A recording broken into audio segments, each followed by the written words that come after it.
Hello, everybody. Welcome back to the channel. This is our first episode of Dive Into Diet. I'm with the star of the show, the star of Dive Into Diet, Lucas Schmidt. Hello. Lucas, how are we? Good. How are you? I'm excited about the show. Me too. I'm anxiously awaiting as far as what information the audience here is going to get from Dive Into Diet. Well, let's hope it's all good. Well, no, actually, it's not. Leading into that later. It's funny that you say the good because the topic of today's first episode of Dive Into Diet is oils. Yep. The good, the bad, and the ugly, but this episode's just on the good. That's right. Good, Bad, and the Ugly. Great film. Clint Eastwood. Check it out. But thought it was a catchy phrase. There's just so much information to give on oils because they're crucial to our diet. And quick little side tangent about the word diet.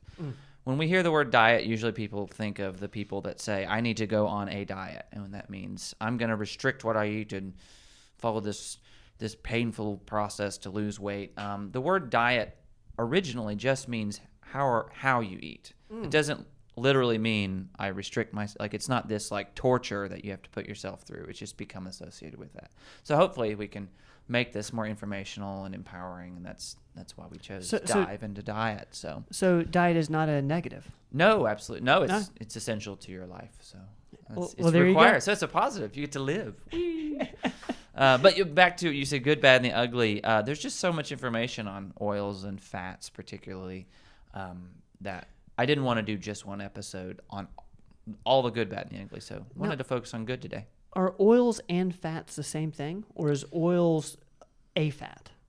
Good question. Oils are a fat, right? There's some fats that they're present in foods. So I'm actually going to mention two of them today that they're not technically oils. I just want to mention them. Okay. They're going to be in the honorable mention category. Yeah, it's a little side category. Oils, what we're going to discuss mostly in this little episode will be the liquid forms of fats that you cook with or you add to salads and things like that. Okay. So, or you dip your bread in, things like that. So we can just jump into Let's jump in. My favorite oils in the good category. Extra virgin olive oil is probably the most well known, and for a reason. It's probably the most studied of the oils, the most sold, the most used in cooking. You go to any cooking show, Rachel Ray's going to say, sizzle in your pan, extra virgin olive oil. She loves the extra virgin olive oil. Why is it good? Because, one, it's very studied, so we know a lot about it. Okay. The best form of extra virgin olive oil is cold pressed, single origin, meaning it was all from the same crop. You believe it or not, they mix those sometimes. Now, is that something you would see on a label? Because I've looked for extra virgin olive oil, but haven't actually. You kind of just assume it's good. Yeah, it just says, EVOO. There it is. Let's take it. There's a lot of bad extra virgin olive oil, actually. It's not even purely extra virgin. So there's and you don't have to look for this, okay, but there is actually a technical requirement of percentage. It's something, oleic acid, which is the health benefit mainly of extra virgin olive oil, which we'll talk about in a second. But it's got to be a minimum of 55% oleic acid to be considered extra virgin. Anything lower, it's olive oil or it's something else. And that comes probably from processing, the crop, what happens to it in transit. A lot of extra virgin olive oil is rancid, meaning it's out of date or it's been exposed to too much heat and sun, so it's not even good for you anymore. So the things to look for when you buy it are, is it cold pressed? Is it from the same place? What's the date on it? Is it still in date? Believe it or not, people think olive oil keeps forever. It does not. Vinegar keeps a long time. Olive oil, you need to gobble it up, eat it. And the best place to get it from is a hot desert region. So like Morocco is a common olive oil sourcer. So and you know it's good. If you're like, I'm not going to read percentages, you don't need to. Look for cold pressed, what region's it from. If you taste it and it's like peppery and it has a stingy bite to it, it's good. You know what's funny? I'm hearing you talk, and you're talking about choosing extra virgin olive oil the way a lot of people talk about wine. Yeah. It's like, infinitely better for you than wine, though. Get it from this region. I love this. Yeah, so we're diving deep into this. Deep into olive oil. Love olive oil. Okay. I love olive oil. What else do we need to know about oils? You shouldn't. I don't cook with olive oil. Actually, you can cook low heat with olive oil, but heat damages the health properties of the olive oil. So it's full of what's called polyphenols, antioxidants, which you hear a lot as a buzzword in health. These destroy free radicals in the body. There's some studies to suggest it's anti-cancer, things like that. Anti-inflammatory as well. I use olive oil as a finisher. I'll put it on a piece of meat after it's cooked, just a little bit. You get the same flavor, actually stronger, because you've not burned half of it up. Put it on a salad, put it on vegetables, things like that, or dip some bread in it if you like to eat bread. That's my favorite use for olive oil. So we'll once we move down the list of the other goods, there's some high heat oils in there that we can talk about, better to cook with.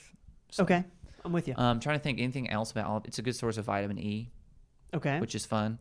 So, and the oleic acid that I mentioned earlier it's the main reason that people like it is heart healthy, and oleic acid is an anti-inflammatory. So it's supposed to be good for joints. Supposedly, studies indicate. I don't like to deal in absolutes because nutrition science is always fluctuating.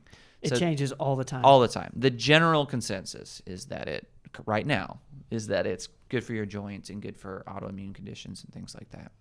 So when I think of oils, I think of olive oil in particular, and we just went over extra virgin olive oil. Is there any other types of oils that we need to know about? Or Yeah. Macadamia nut oil is kind of an obscure one, but it's pretty good for you. It's macadamia nuts in general. The nut itself is what's considered a low inflammatory nut, because your nuts could kind of be dicey for some people. Almonds and tree nuts and things like that, some people are allergic to them, or they have sensitive stomachs to the high fiber content in nuts. Yeah. It can kind of give you some indigestion. Macadamia nuts are very low in all of those markers. They're very fatty.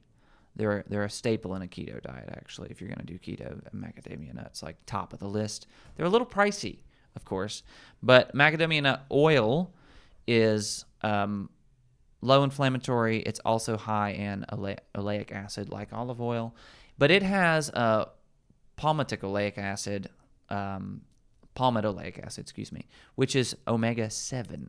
You've heard of omega-3, omega-6, omega-7. Omega-7 has a lot of health properties to it. Interesting. I hear a lot about the omega-3 to omega-6 ratio. Right. Like looking at that, I've never heard of omega-7.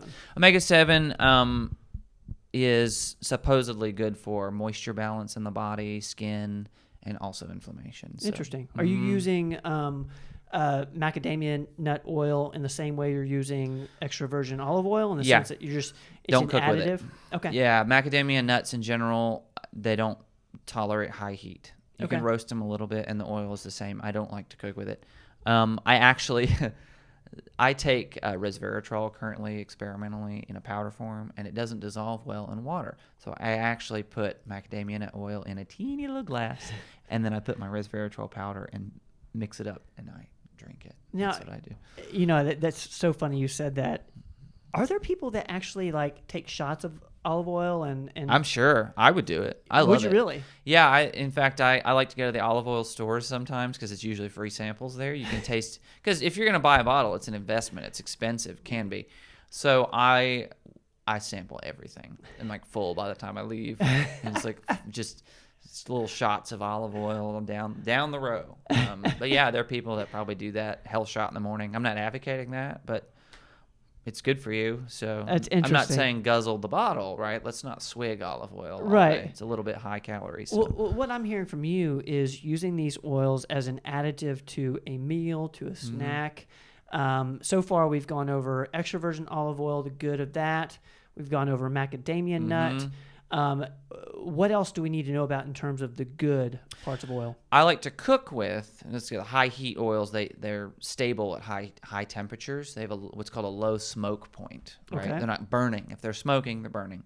Avocado oil is a high heat oil. It's got a pretty good fat profile to it. Okay. And coconut oil, unrefined coconut oil is pretty good. Now, unrefined is the best form because it's least processed. Processing usually degrades anything when you food-wise, but it does impart a little bit of a coconut taste. I like it. Some people may not. So if you're worried about that, avocado oil doesn't really have a strong flavor.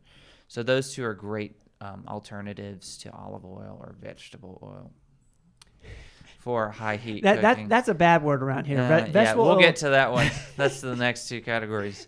And then some honorable mentions. They're not really oils, but they can be used as cooking fats. Would be tallow and or duck fat. So tallow is beef fat. Tallow. It looks like margarine almost because it's pale. It can be pale, but tallow is just beef fat, and it's good for you. Margarine is not. Well, that's super interesting around, the oils you should cook with versus not. I was not expecting that. I think most of us have thought about extra virgin olive oil as a cooking means of cooking. And, it's probably fine to cook at very low temperatures, but I don't want to have to worry about it. Yeah. Like, if I'm cooking a meal, I don't want to have to go, oh, gosh, I've bumped the temp up a little bit. Because sometimes, when you're cooking vegetables or meat, you want to get a high heat so you can get that little bit of char so you can deglaze if you're really into cooking, which is where you put water and it makes that brown, delicious, salty sauce that you pour. That's the burnt bits of your food. That's what a deglaze is.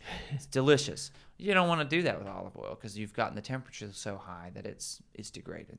So now, real quick before we end this first episode, do you have any tips for a good extra virgin olive oil dressing? Like, are you doing anything in particular, or just pouring the extra virgin olive oil? Because that's something I'd like to incorporate in my own diet. A great healthy salad dressing is. We could do a whole episode on salad dressings because they're like a poison pill that nobody knows about. They're so difficult to deal with at restaurants. The pre-mades.